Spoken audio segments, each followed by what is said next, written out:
central del día la dijo el presidente Mauricio Macri.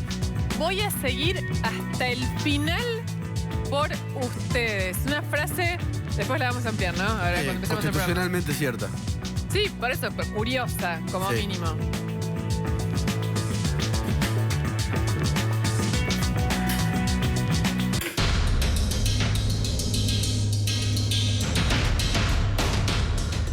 Y esta es la imagen central del día. Fabián Gutiérrez fue secretario privado de los Kirchner de toda la vida, desde muy chico. Así llegó al aeropuerto de 6 a las 5:30 de la mañana. Está completamente canoso. Antes no estaba así. Y ya tenía decidido ir a la fiscalía de Carlos Stornelli y declarar como arrepentido. Causó estupor incluso en la justicia que Fabián Gutiérrez, derecho, diga quiero hablar. Conoce a los Kirchner hace más de 30 años. Buenas noches, bienvenidos. Acá estamos en TN Central. Una noche tormentosa. Sí, se viene. Estamos todos esperando esta expectativa. Si salís a la calle, asomás la cara, está como algo a punto de estallar. Sí, desde el punto de vista meteorológico. Y político. Y económico. Así es. Empezó TN Central.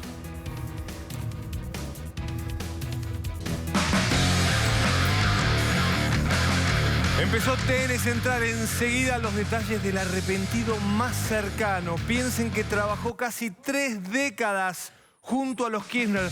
Sabe todo y cuando su avión tocó tierra en Buenos Aires, se arrepintió. Declaró, hay información y te lo vamos a contar en TN Central.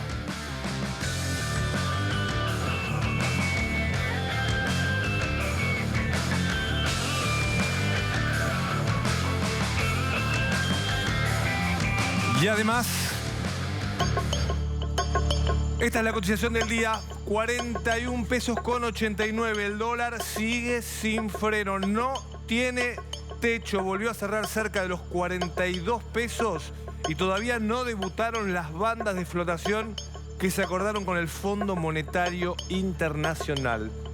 Enseguida, cómo fue la semana y el mes de septiembre con el dólar.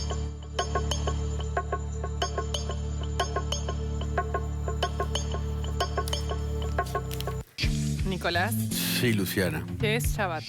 El Shabbat para los practicantes de la religión judía es el séptimo día sagrado que empieza cuando salen en el atardecer del viernes y termina con la aparición de las primeras 3 estrellas. Estoy acá, te estoy escuchando porque estoy leyendo. Sábado. Quería sumar algo. Así es.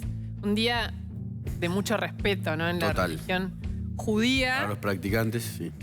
Así es. De mucha trascendencia, de mucha importancia espiritual. Y que se cumple, obviamente. Pero, como decías vos, no empieza a las 10 de la mañana ni a las 11 de la mañana, sino al atardecer del viernes. Hoy le tocó declarar en indagatoria en la causa de los cuadernos a Sergio Spolsky. Que es rabino. Que es rabino. Además, sí. Que fue dueño de los principales medios financiados por el kirchnerismo. Sí, y de una imprenta. Y de una imprenta que imprimió de todo, ¿no? Eso es un capítulo aparte, sí. Tal vez, eso le iban a preguntar. Sí. Y Spolsky... Se presentó. Sí. Le tocaba hoy. Sí, pidió suspender la indagatoria por el Shabbat. ¿A qué hora le tocó? ¿A qué hora fue la indagatoria? Fue temprano. A la mañana fue. Hoy Alejandro Alfie de Clarín tuiteó una cosa que es cierta y es seria. El Shabbat empezó hoy 18:34. ¿A qué hora se levantó de la declaración aludiendo al Shabbat? Muy a la tarde, muchísimas horas antes. Sí, hay mucho enojo en la comunidad judía. Sí, no es para menos. Con esta excusa religiosa que puso Spolsky para no hablar de lo que tenía que hablar. Manejó dinero, le llegó dinero de los bolsos acá. Dijo... Tenía que defenderse, ¿no? Sobre los hechos que le imputaban. Sí. Lo dejó a mitad de camino con un argumento religioso que no era tal. Y que enojó bastante a la comunidad judía. Y con razón, ¿no? Sí. El otro día hablamos de la pizzería. De la que visitó Macri. Ayer. Ayer hablamos de la pizzería. Sí. Pizzería. No me acuerdo en qué partido era. En el conurbano oeste. En el conurbano En Escobar. Escobar, sí. Me había confundido distrito. En Escobar, ¿te acordás que decidieron abrir una pizzería? Buscaron una manera de llamar a una... digamos, tuitearon por las redes, convocaron a famosos, que es una buena manera, ¿no? En un momento que vos abrís una... Le escribieron al Facebook de Macri. Exacto. Se lee todo lo que mandan al Facebook de Macri. Sí, y otra cosa. Todo. Se lee muy atentamente. No le escribas una carta a Macri si quieres que Macri te responda. Escribir en el Facebook que hay mucha gente trabajando para discriminar qué es lo que quieren, lo que van a responder y lo que no. Sí. Ha viajado incluso a Mendoza a visitar a gente que criaba carasius, los pescaditos de... ¿Cómo se llaman? Carasius. Carasius. Los pescaditos de domésticos. Sí, no, yo ya me voy a recibir de bruta entre el castellano antiguo que no sé, la chacarera que no determiné, y ahora no sé qué es el carasiu. Pero, dicho esto, ¿sabes cómo funciona? Hay un Facebook equipo... de Macri, ¿cómo funciona? El Facebook de Macri tiene un montón de gente que lo lee, pero cuando discriminan lo que podría ser de interés para que Macri efectivamente lo visite, como era este caso, que era como una invitación a que vayan a la pizzería, va un equipo. Va y habla. Digamos, hay, por ejemplo, empresarios también, empresarios pymes, que lo llaman y te dicen, nosotros tenemos ganas, ¿vos te interesa? Bueno, si te interesa, van antes, ven el lugar. ¿Quién lo determina? ¿Lo determina un equipo Jaime que trabaja no? para eso. No está Jaime ahí. Hay un Jaime equipo no que está. trabaja para eso. Jaime está. Sí. Pero bueno, en principio fue, y eso les generó a los emprendedores de esta pizzería un problema enorme porque... Tuvo que cerrar el Facebook. En las mismas redes sociales donde habían invitado a Macri y a famosos a visitar la pizzería, los atacaron, cerraron La el grieta Facebook. de la mozzarella. Y hoy Macri habló también de eso. Habló con la mujer, ¿no? Así es. Con la pizzera. Y sobre todo trató de dejar de lado esta idea violenta. Estoy acá corriendo los papeles porque hoy fue la cumbre de Cambiemos. ¿Qué significa la cumbre de Cambiemos? ¿Qué significa la cumbre? ¿Qué es Cambiemos? Una alianza de gobierno. Así es. ¿Y quiénes la fundaron? El radicalismo. ¿Pero qué personas, si querés? Mauricio Macri, sí. Elisa Carrió y Ernesto Sanz. Sí. Hoy se juntaron en Parque Norte. Estoy mirando la lista. No fue ninguno de los tres. Está bien. ¿Está bien? Trasciende los nombres. ¿Trasciende los nombres? Claro. Bueno, hoy era una cumbre bastante particular. ¿Por qué? Porque, bueno, después de toda de este derrape económico, si se le puede decir de esa manera, de esta crisis económica... Ministerial. 700 dirigentes de Cambiemos de todo el país se juntaban hoy en Parque Norte después de estos meses largos y había la necesidad de una interacción. Fue Vidal, fue Larreta, hablaron, cerró Michetti. Cuando cerró Michetti, un dato político, no que hable de Michetti, sino que habla un poco de la temperatura de los dirigentes que vinieron de todo el país. Cambiemos está galvanizado. Quedaba muy poca gente cuando habló Michetti. No está galvanizado. No está galvanizado. Sí, no fue Macri. No fue Macri. Y eso generó, y después pasó otra cosa que había, si quieres, entre todos los dirigentes del interior, entre muchos, cierto desencanto con... No queremos que vengan, den la conferencia y se vayan, sino discutamos un poco hacia adentro, porque estos eventos son hacia adentro. Discutamos un poco hacia adentro. No fue una convención del radicalismo. No fue una convención del radicalismo donde se habla. Fue... Cambiemos. Cambiemos. En el Estado cambiemos. PJ alternativo. ¿PJ alternativo? No, a Franco Mercuriali. No, tenemos un dato de PJ alternativo que te lo cuento yo. Sí. Viste que cuando me mostramos la foto, el HD, que Pichetto, Urtubey, Massa y Schiaretti van a hacer más, se van a lanzar oficialmente, pero hubo una foto. Hoy podríamos decir que hubo como un primer posicionamiento. Muy fuerte. Muy fuerte. Que lo dijo Urtubey. Sí. ¿Qué pidió uno de los dirigentes del peronismo alternativo? Yo iría por el desafuero de Cristina Kirchner. Es una definición. Es una definición porque es el primer Pichetto gobernador. no opina lo mismo. No, Pichetto, no sé si no opina lo mismo. Pichetto dijo la semana pasada, yo hablo en nombre de los gobernadores, por eso no estoy pidiendo el desafuero. No los nombró. Y dijo otra cosa, Pichetto, que es muy hábil declarante. Sí. Para mí, la política es comunicación, no la política del silencio. No había nombrado a los gobernadores. Acaba de aparecer un primer gobernador que tiene supuestamente ascendencia e influencia en senadores del peronismo, que dice, el día que declaró, y ahora te lo vamos a contar, te lo voy a contar a vos y a la audiencia, vos todos, el día que declaró como arrepentido el secretario privadísimo de los Kirchner. Ahora no. Claro, dijo, se conoce esta declaración, que es, se empieza a abrir un dique, se quiebra un dique, empieza a salir el agua. ¿Nos está llevando el agua? Sí, cuando se rompe la tormenta que se está viniendo. Cuando se rompe el dique y empieza el agua a filtrarse, no para más. Franco Mercuriali. Sí, vamos a dar algunos datos de economía. Sí, por un lado, los aumentos en los peajes. Estén atentos, entre el 20 y el 29% van a aumentar los peajes a la Ciudad de La Plata, los peajes a Mar del Plata. Así que atentos con los aumentos que se vienen en octubre. No van a ser solamente aumentos en peajes, sino también en gas. Hoy lo confirmó Javier Iguacel, el hombre que se ocupa de la energía. Hoy confirmó a partir del lunes los aumentos en el gas del 35%. Así que estar atentos también con los nuevos cuadros tarifarios que vienen a partir del mes de octubre. El otro dato que tiene que ver, además de los aumentos, tiene que ver con los tablets y los celulares. En este contexto de suba de dólar, no cambia mucho porque obviamente impacta en todos los bolsillos. Pero el gobierno, a través de una resolución de la AFIP, decidió que no se paguen impuestos cuando se ingresan al país celulares y tablets. Algo que mucha gente igual ya los venía ingresando y que no se controlaba, ¿no? De facto. Pero ahora lo puedes hacer. Puedes traer los celulares y no tenés que pagar ningún impuesto. No va a estar dentro de esos 300 dólares por persona que te permite ingresar al país sin pagar impuestos. Eso sí, si haces la cuenta, sigue siendo un poco más barato traerlo de afuera, de Estados Unidos, no tanto de Europa, pero con $1.40 obviamente es mucho más difícil para la gente comprar estos productos.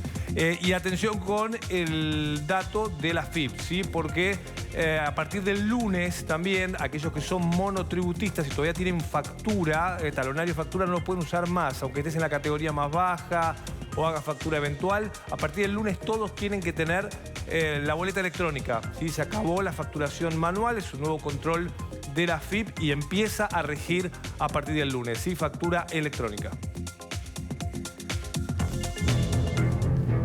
Estás viendo a Fabián, en realidad se llama Víctor Fabián Gutiérrez, junto a Cristina Kirchner.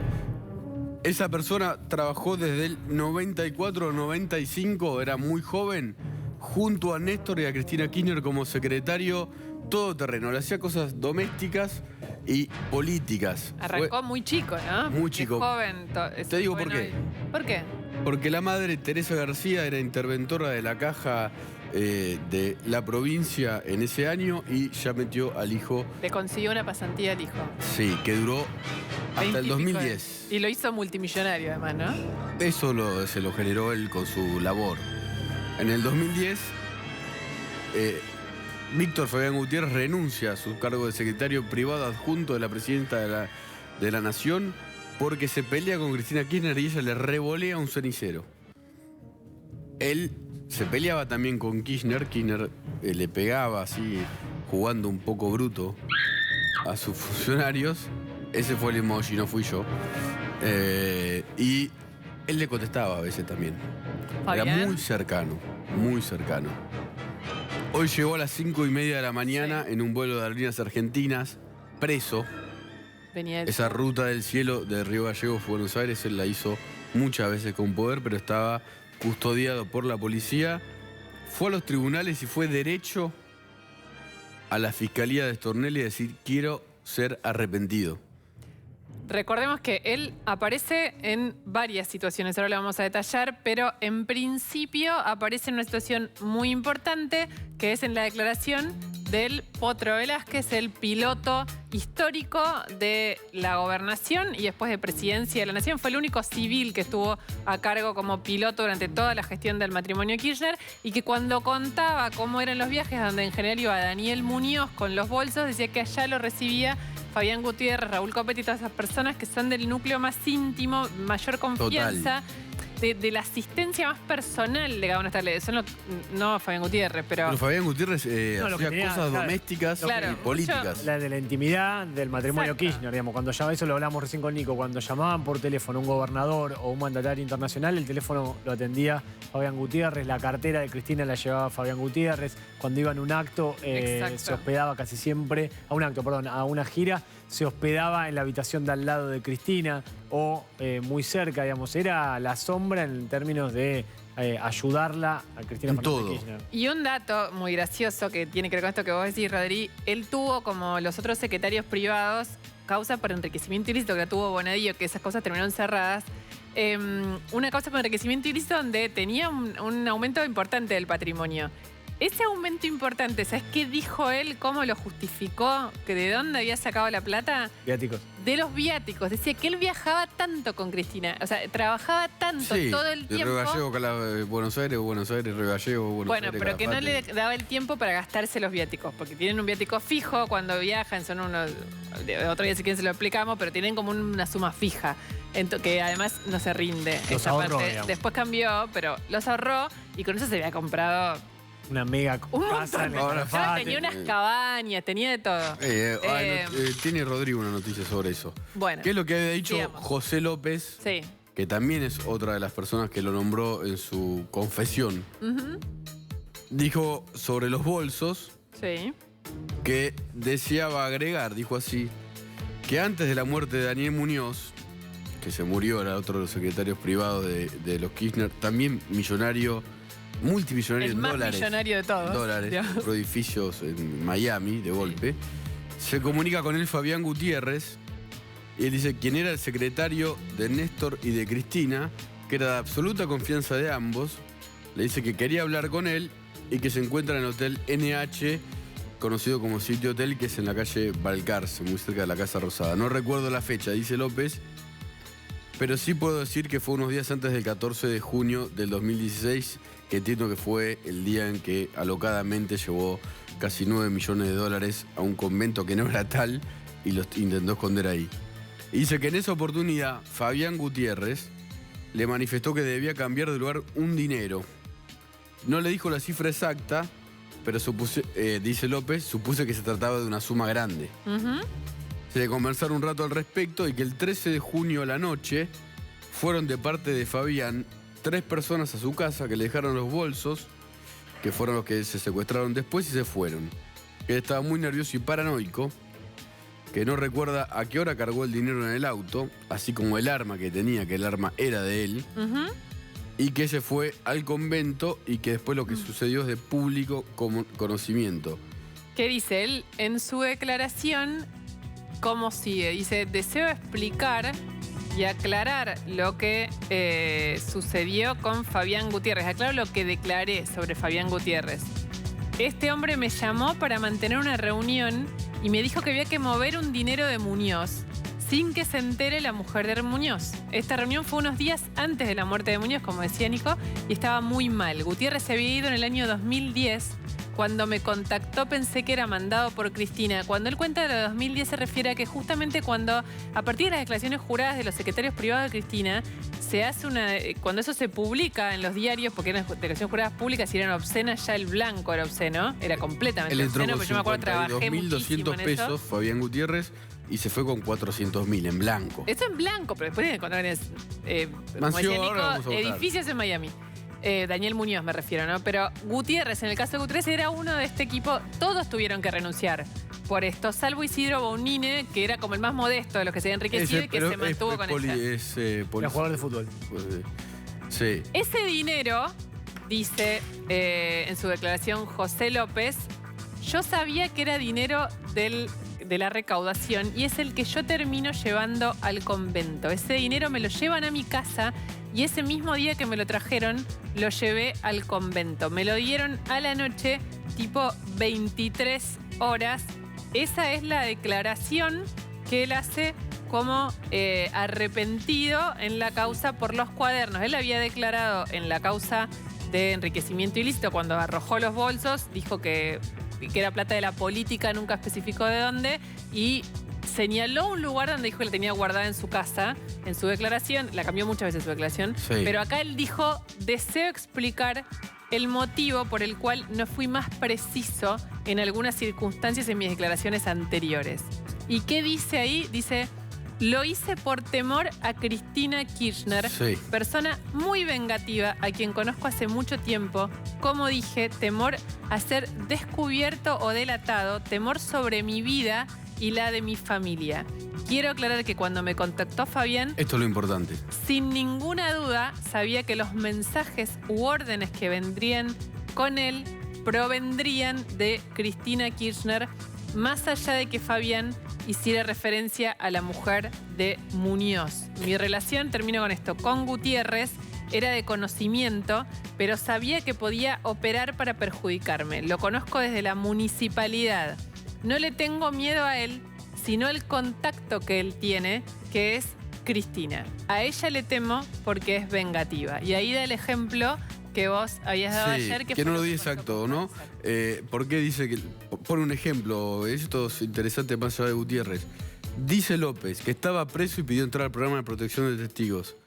Le temo a Cristina porque es vengativa. Y recuerda el episodio, no un episodio de Daniel Barizat, quien atropelló a unos docentes en una manifestación, sino otro, anterior, que es cuando se le cayó un edificio en Río Gallegos, que estaban hormigoneando, dice el exsecretario de Obras Públicas, y él era director general de Obras Públicas de la provincia. Cristina en ese momento, dice López, había dicho respecto a Barizat, lo digo así como lo dijo López. Sí, claro, está en la declaración. Hay que meterlo preso a ese hijo de puta. A Cristina la vi actuar. Por eso tenía miedo José López, que literalmente declaró temblando, según contó en Radio Mitre el fiscal Carlos Stornelli. Temblando de miedo, no la podía nombrar. ¿Quién es, Rodri? Contamos algunos datos, pero Fabián Gutiérrez, digamos, como su cercanía con el matrimonio, sobre todo con Cristina, ¿cómo se fue construyendo? Ahí estamos viendo algunas de las causas que, digamos, le impactaron a Fabián Gutiérrez. 2009, imputado por enriquecimiento ilícito. Vos recién lo contábamos recién, la causa que tenía Claudio Bonadío y que termina dictando el sobreseimiento, declaraciones juradas con irregularidades. Cuando empiezan a investigarlo a Fabián Gutiérrez, bueno, certificadas por el contador de Víctor Manzanares. El mismo contador de los Kirchner. Para que tengan idea de la confianza, ¿no? Y la cercanía, era el que le avalaba y se presentó ante la justicia avalando esto que yo les decía de los viáticos y toda esta situación con la cual justificaba su patrimonio. Ahí están las empresas de Fabián Gutiérrez: Patagonia Gourmet, Construxec Sociedad Anónima y C&D Servicios Tierra Austral. Me detengo en la última, C&D Servicios Tierra Austral. Esa empresa, y ahora lo vamos a ver, era una empresa que estaba en Tierra del Fuego, y esto era a colación de lo que veníamos hablando recién. En el 2009, cuando él empieza a investigar por enriquecimiento ilícito, muda como toda su actividad de Río Gallegos, Calafate, donde había construido una gigantesca casa y que había salido en varios medios, a Tierra del Fuego, en particular a Ushuaia. $1 millón.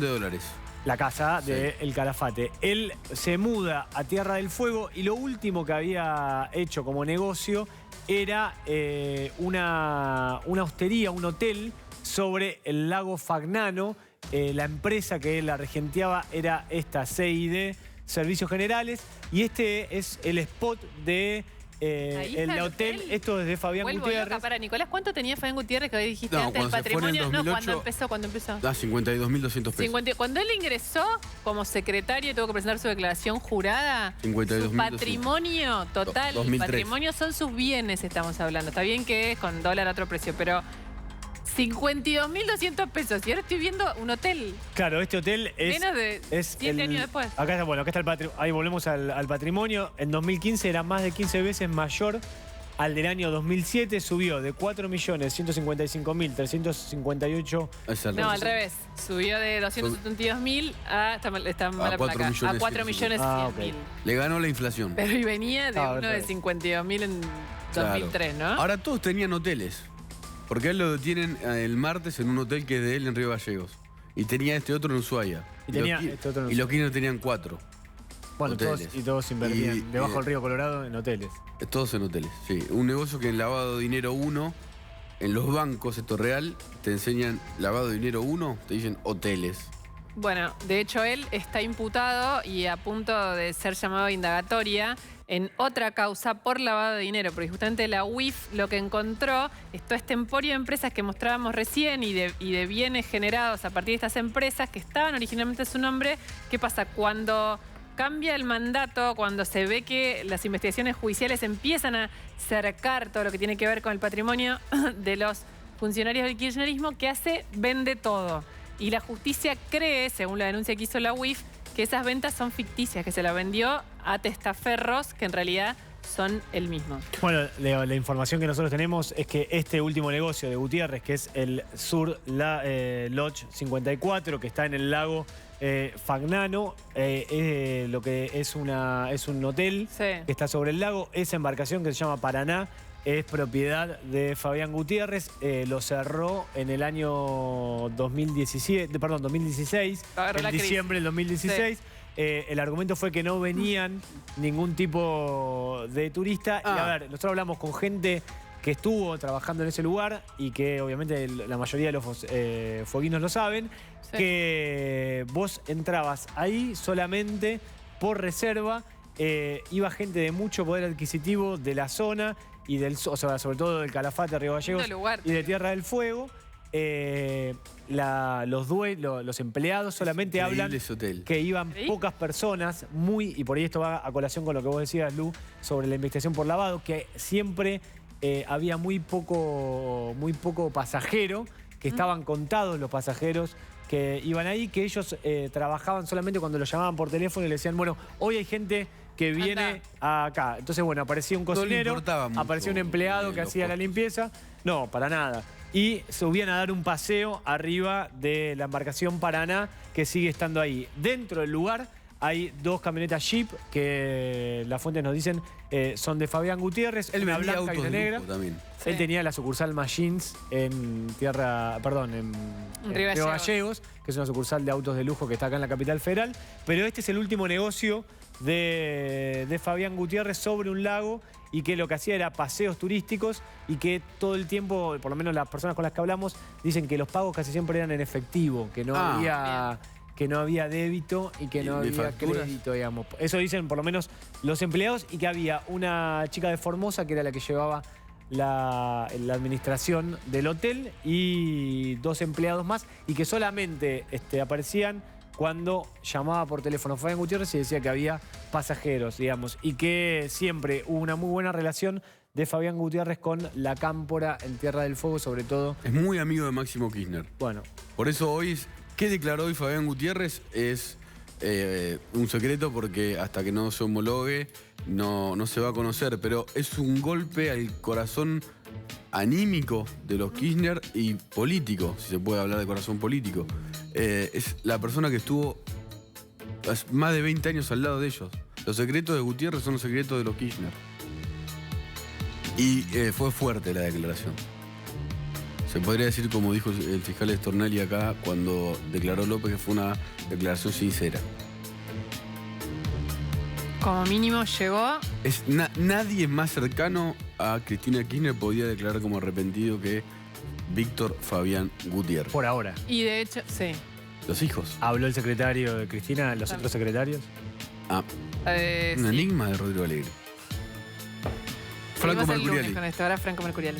Sí, vamos a contar más detalles de la cumbre de Cambiemos. Recién contaban el principal orador, Marcos Peña. Estuvo también Gabriela Michetti, la vicepresidenta, y estuvo María Eugenia Vidal, la gobernadora de la provincia de Buenos Aires. Pero Horacio Rodríguez Larreta fue el que hizo declaraciones después de la cumbre, y sobre todo se interesó el jefe de gobierno porteño en dejar en claro que no se hablaron temas electorales ni de candidaturas, sino que buscaron hablar con los demás dirigentes de todo el país sobre la situación actual y el pedido de estar cerca de la gente.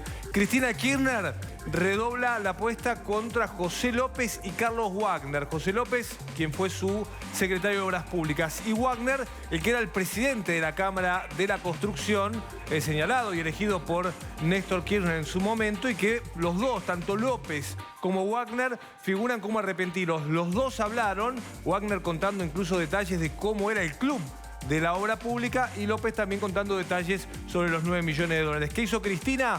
Bueno, pidió a la justicia que investiguen, porque son contradictorias las declaraciones que ellos hicieron con el juez Claudio Bonadío y, por ejemplo, con lo que dijo López en su causa de enriquecimiento ilícito. Y lo mismo en el tema Wagner, que tiene otra causa, puntualmente por una planta de la empresa AISA, donde lo están investigando, y Cristina dice que es contradictorio lo que declara Wagner en esa causa con lo que declaró con el juez Claudio Bonadío.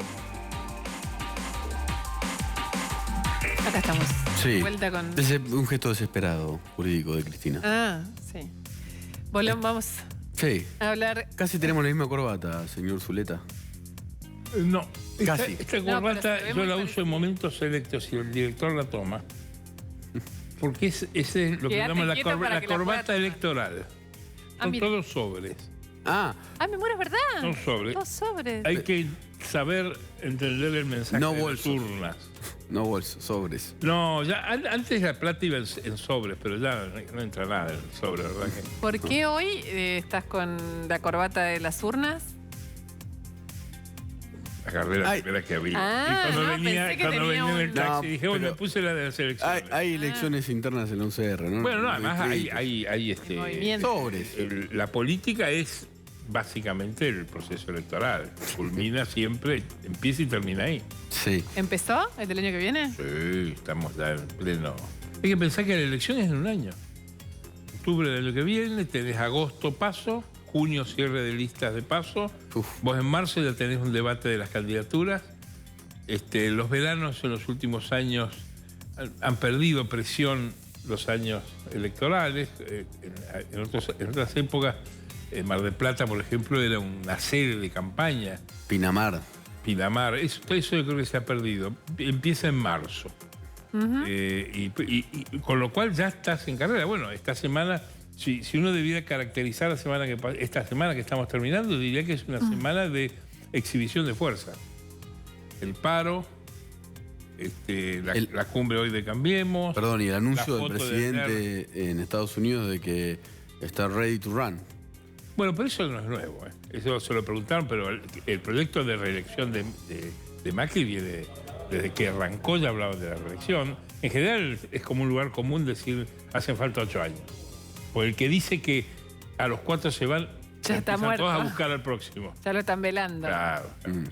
Pero vos no le creés al presidente cuando dice que se va a digamos que efectivamente quiere ir por la reelección, más allá de sus Yo creo que sí. posibilidades. yo creo que Ah, sí. No. Pues, si el presidente llega a decir que no quiere la reelección, hay una corrida política. eso ni hablar.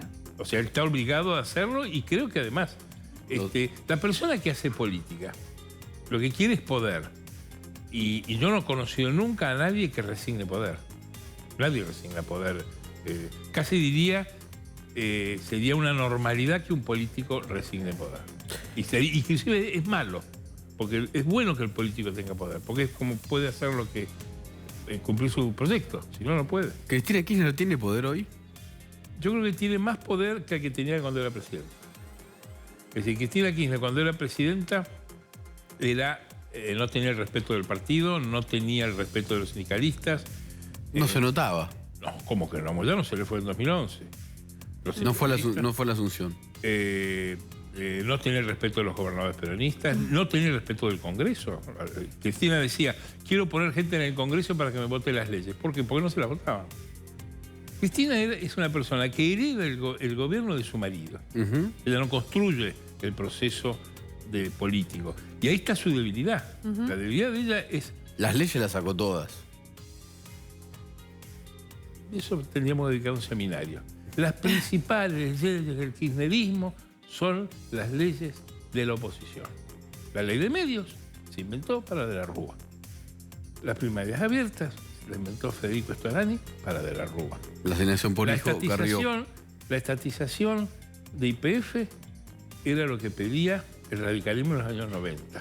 La estatización de las jubilaciones, la debilidad del proceso Kirchner se hace vivible arrinconando a la oposición, presentándole sus propias iniciativas y haciéndolo jugar con vergüenza. Yo estaba pensando en las leyes malas, o entre comillas malas. El memorando con Irán, la expropiación de Chicone, leyes que tal vez costaba más que le voten. O menos. Lo de Irán tuvo una buena votación dentro del peronismo y nadie cuestionó eso. En el peronismo Iliaba se suben por las paredes. Ahora se lo Pero no, facturan, claro, no cuestionaron por obediencia. Claro, pero digamos, ¿qué te podría decir? Yo no las incluyo en la política. Sí, no, por eso. No son políticas. Las de política son la ley de medios, la ley de primaria, y todas esas las logró. Retenciones. ¿Cómo? Las retenciones. Las retenciones salieron por resolución, ¿no? Y hubo una afectación del Congreso porque se discutía si era un impuesto o no. La impresión que hay hoy es que Cristina tiene más base de poder en los 30%, el 30% de los votos de la provincia de Buenos Aires, que era algo que no se veía cuando era presidente. Ahora, eso no le sirve. Ojo, no le sirvió para gobernar, Su gobierno fue un gobierno de retroceso sucesivo. Ella gana el 54% de 2011 y ahí tiene en diciembre un corralito y empieza la guerra el cepo y empieza la guerra por esta situación de Repsol y entra ahí en una bola de nieve absolutamente inmanejable. Hasta que es la madre de la derrota, ¿no? De las presidenciales. Yo no sé, el peronismo no hizo la mala elección ahí. Macri ganó por 2 puntos. Se gana por un sobre, por un voto. Pero tengo que decir, no fue una mala elección. Pero sí. Yo creo que el peronismo estaba condenado a perder. Porque el peronismo viene dividido y sin jefe y sin programa desde que Menem se fue. Entonces lo que fue todo un tumulto de un país en crisis, que no tuvimos 2 presidentes que gobernaron habiendo perdido las elecciones. Kirchner gobernó habiendo perdido las elecciones. Ese es el punto de vista institucional, es aberrante. Como Duhalde fue presidente para terminar el mandato para el cual De la Rúa le había ganado a él. Sí. Está bien que De la Rúa cometió la monstruosidad de nombrar ministro de Economía a otro tipo al que le había ganado, que era Caballo. O sea, era macabro todo eso. Ahora, ¿a dónde voy yo? Que en ese tumulto de la primera década del siglo, los gobiernos son absolutamente de minorías y van haciendo lo que pueden. Pensá en el tema seguridad de Kirchner. Entró con Vélez y Campagnoli en un festival de garantismo. Y terminaron con Casal y la policía y mandando a la Liga Garrea a la OEA. O sea, en el gatillo fácil terminaron. Y Milani. Claro, y Milani. O sea, si había una agenda en la cual se aplicaba ideología, construcción de nuevos derechos, era la agenda de la seguridad. Fue el primer acto al que van los gobernadores a la Casa Rosada, que después fueron todos habituales, fue la presentación del plan de seguridad de Vélez. Claro. Que era un plan donde estaba Cuantín. Y aparte estaba el tema judicial, de la justicia, de licuar el poder de Comodoro Pi. En buena parte se había heredado de la comisión que había tenido Gil Avedro ante la Alianza. Ahí, Danián, te acordás que había una comisión de reforma penal. Pero ese giro para mí es el más importante. Para mí, lo más indicativo de la debilidad de los gobiernos es cómo giran de agenda para asegurar la gobernabilidad. Teníamos una agenda garantista y terminamos con una agenda de gatillo fácil. Y ahora, hay quienes dicen que un poco eso le está pasando a Macri también. Que Acá ha habido un giro que el bullicio y la pirotecnia oficial impide ver. Exacto. Acá hemos pasado de un gobierno en su primera etapa, que es un gobierno del proyecto de cambiar el sistema de la Argentina. La política fiscal, la relación con las provincias, la economía, la cultura, a un gobierno de emergencia para tratar de terminar el mandato bien, con reelección o sin reelección. O sea, yo creo que los activos de Cambiemos para ir a una competencia digna el año que viene se mantienen. Es decir, si uno mira lo que tiene enfrente, eso le iba a preguntar. Sigue conservando ¿Quiénes pueden hacerle frente? Imaginen lo que fue el paro. En otra época de la Argentina, el paro hubiera sido un caos nacional, un incendio con violencia. Ni se notó. Yo creo que no se enteró ni Yasky. Porque como Yasky habla frente al espejo. No, porque los cómicos de... Bueno, cómicos, no es cómicos, son gente seria. No sé si de su trabajo, pero viven de eso. Esa protesta en la Plaza de Mayo, ¿a quién va? Es para ellos mismos. ¿Qué que van a convencer? No, además, sobre todo Yasky, que durante 12 años se cayó la boca sobre la inflación, la pobreza, el impuesto a las ganancias. No sé, pero está bien, pero no digamos nombres. Hablo los que armaron el escenario. Exacto. Sí. Vamos uno por uno. Teníamos que atenderlo de a uno, pero hay que traerlo para que se defiendan. No podríamos salir del canal. No podríamos salir del canal. ¿A dónde voy? yo creo que la sociedad mantiene una relativa serenidad. Sí. Esta semana ha sido una semana, casi te diría, con la renuncia de Caputo, el giro de la agenda financiera, el paro, la foto, el dólar, la foto de los peronistas, las distintas fotos del peronismo. Y creo que la gente lo mira con cierta tranquilidad. ¿Y por qué? ¿Por qué? Porque creo que las bases... La Argentina tiene un sistema político que se va demostrando con el tiempo que es relativamente sólido, basado en dos grandes familias. Eso es una noticia. No, sí. La Argentina es un país de recursos abundantes, que le aplican reglas de economía, que es una ciencia para el recurso escaso, con lo cual estamos en desajuste con la realidad. Tendríamos que generar una filosofía propia para eso. Pero hoy Macri, perdón que te interrumpa, pero hoy el propio presidente dijo: yo los voy a acompañar hasta el final, casi como si eso fuera una osadía, un éxito de su gestión. Son frases de campaña. Yo las frases que dicen no les hago caso. Pero tiene que ver con esta sensación de que, digamos, de que en Argentina, digo por eso que dijiste sólido el sistema, que en Argentina como si atravesara una nube donde pareciera que un mandato puede no terminarse, que esa marca está como ahí latente. Yo creo que son frases, yo no los tomo muy en serio.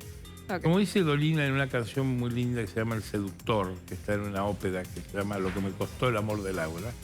Sí. El seductor vive de decir mentiras con sinceridad. Los políticos... ¿Cómo? ¿Creyéndoselas? No sé, pero los políticos dicen mentiras con sinceridad, no hay que creerle. Ahora, están llamando a una... Pero el punto que vos dijiste me interesa, lo que vos observaste. Acá ha habido un cambio de agenda. Acá se subieron las retenciones, se echó a los radicales y a Carrió de todas las mesas. Acá se ha disuelto la jefatura de gabinete. La jefatura de gabinete no existe más. Esa construcción casi de catedral que existía entre Marcos Peña, los dos vicejefes, y arriba Torello mirando todo desde el mangrullo, que esa era la estructura de la Casa de Gobierno, ha desaparecido. Ha desaparecido. Esa mesa funcionaba como una vigilancia de los ministerios y funcionaba como un mecanismo de validación de las decisiones. Hoy día las decisiones las toman los ministros en mesas mucho más modestas, mucho más chicas y con una agenda distinta a la que el gobierno tuvo hasta hace 2 años.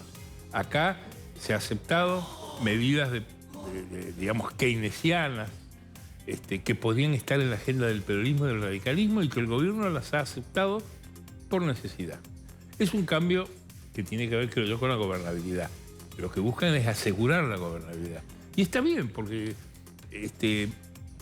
nadie se va a suicidar desde el gobierno para hacer un ajuste o una política inviable que los va a llevar a la casa. Durán Barba ya les dijo, el que ajusta se va a la casa. Lo decía en la campaña ya. Zuleta, se nos termina el programa y viene la tormenta. Seguiríamos hablando. ¿La tormenta política se viene o estamos en el medio? Yo creo que el año que viene es un año muy interesante. ¿Va a usar la corbata todo el día? Mucho más, creo yo, previsible de lo que parece. Mucho más previsible de lo que parece. Y hay que empezar a mirar un poco debajo del agua. Acá han pasado cosas esta semana que no se han visto, por ejemplo, dentro del peronismo. Basta mirar lo que pasó el martes a la noche en la cena del Movimiento Productivo Argentino, donde estaba desde el peronismo federal que hoy anima Dualde, con Scioli y Solá. En una cena de 300 personas. Parte de los cuales aparecieron ayer en la foto de los 4 del buen humor, porque la verdad, a mí la sonrisa de Massa ya no me... Pero la de Schiaretti te emocionó. La de Pichetto. La de Pichetto es una sonrisa, como decía Zanini, un hombre que está obligado a no ser feliz. Eso decía Zanini. Él nos dijo que, se nos va este programa, pero él nos dijo acá que se levantaba de mal humor a la mañana y le duraba todo el día. Exacto. Ahora, la sonrisa de Schiaretti. Esa también me sorprendió. Es una construcción cordobesa. Sí. Es una construcción cordobesa. Ahora, yo creo que esa foto se demoró por la muerte de la Sota, pero es un poco el camino por donde va a ir el peronismo. Porque yo creo que existiendo esa baldosa, ese sector, el peronismo va a empezar a encuadrar. Se nos termina el programa. Le agradecemos. No, les agradezco a ustedes. Va a ser temporada alta de Zuleta de acá. Sí.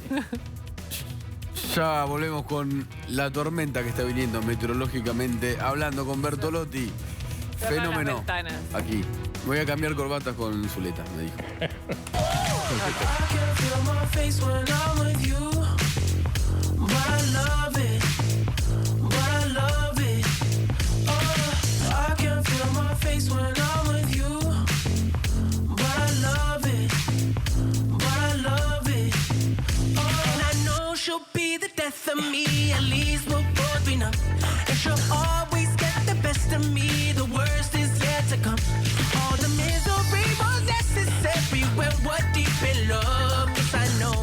¿Cierro la ventana o no cierro la ventana?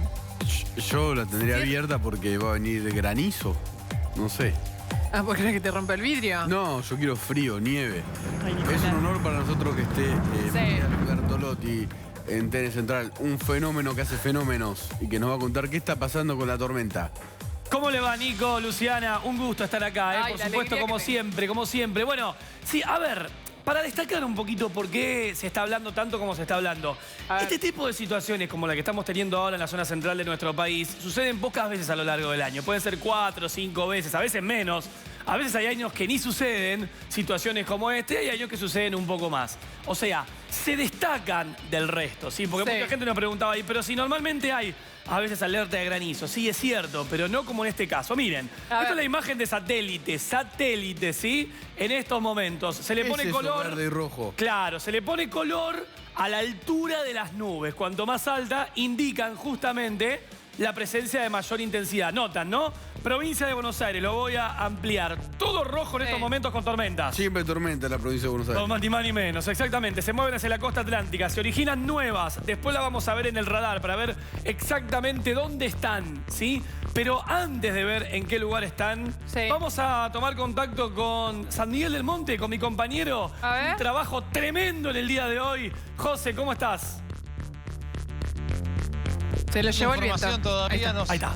No, acá estamos, ¿nos escuchan? Sí. Perfecto. En principio está seco. Bueno, en principio estamos secos. Hay una tormenta a más de 100 kilómetros de acá. Que por lo menos presenta signos de tener ráfagas de viento fuerte, de tener lluvias intensas y granizo. ¿Qué es acá atrás? Porque ustedes no saben dónde estamos. Esta es la laguna de San Miguel del Monte, en donde estuvimos todo el tiempo pivoteando en torno a esta zona y donde hay que quedarse un rato más para que las tormentas avancen cerca de acá. No acá, pero cerca de acá es probable que las tormentas avancen. Estas son algunas de las tormentas que están formadas. Otras, las que más me preocupan, las que más nos interesan, son las que amenazan a la ciudad de Buenos Aires, las que tendríamos que ir a buscar más hacia lo que sería el acceso oeste. Por esa zona deberíamos estar antes de la medianoche para poder interceptar las que después golpean a la ciudad de Buenos Aires. Yo voy a estar porque vivo por ahí. Difícil. Bueno, no, pará. Vos preguntabas más temprano, ¿va a granizar en Buenos Aires? Respuesta... permitime la corrección, mal formulada. ¿Va a granizar? Es una buena pregunta. ¿Estamos en una zona donde puede haber granizo? Es otra buena pregunta, o por lo menos fácil de responder para un meteorólogo, sin que te mientan. Porque el que le preguntás mañana va a granizar y te dice sí o no, te está mintiendo. Así como suena, te está mintiendo si le respondés va a granizar mañana en Buenos Aires. Cualquier respuesta que te dé salvo, no sé, pero probabilidades hay. Ese es el que más le tenés que creer, te lo digo de ahora en adelante. Ahora, José, bien, ¿dónde están las tormentas que pueden afectar a la capital federal? Todavía no están formadas, pero... Todo va moviéndose para que comiencen a formarse en muy breve y son las que más queremos captar, las que nos interesa interceptar ahora para poder anticipar lo que le puede pasar a Buenos Aires media hora antes. ¿Sí, Mati? Perfecto. Todo esto va a estar en Fenómenos en un ratito nada más, porque vamos a hacer el seguimiento precisamente de cerca de esta tormenta y respondiendo mucho a lo que decía José, hablar de términos de probabilidades, qué es lo que hay que hacer, cómo tenemos que evaluar, qué hay que... Bueno, todo lo compro, vendo dólares. dólares. Sí, tal cual. Comprá. Porque ellos ven el futuro, ¿viste? Entonces le Y tengo que comprá, si se todo. va. Está, compro, dijo. Vamos Sí, vamos al corte de las 22 fenómenos en vivo con esta tormenta. Ahora. Yo a José lo vi hace un rato que le caían unas granizadas en la cabeza. Me prometió vientos fuertes también, José. Me dijo que iba a haber vientos fuertes. Vamos a ver un ratito. En la ¿Qué es provincia lo de que Buenos Aires siempre hay. Los dos ven el futuro, hay que creer. Tormenta. ADEPA es la Asociación de Entidades Periodísticas Argentinas y renovó sus autoridades. Martín Echevers, que es el gerente de comunicaciones externas de Clarín, es el nuevo presidente de ADEPA. Además, hablaron sobre la necesidad de un periodismo capacitado e informado de cara a las fake news, ¿no? Esta nueva realidad de las noticias falsas, sobre todo en las redes sociales. Allí está la foto de las nuevas autoridades del Consejo Ejecutivo de ADEPA, además de Martín Echevers. Nidia Povedano de Río Negro es la vicepresidenta y Diego Fuentes del diario Huarpe de San Juan, el vicepresidente segundo de ADEPA. Y nos vamos, ¿no? Sí. Son las 10 de la noche. Le dejamos lugar a la gente que va a hablar De otras tormentas. de otras tormentas que no son políticas. Fenómenos con José Bianco y Bertolotti. Estaba recién. ¿Vendrá la tormenta a Buenos Aires? Está acá, Bertolotti. Caerá y está acá, listo para contar Preparadísimo. todo para recibir la tormenta. Nos vamos hasta el lunes. Buen fin de semana. Que descansen, chau. Chau.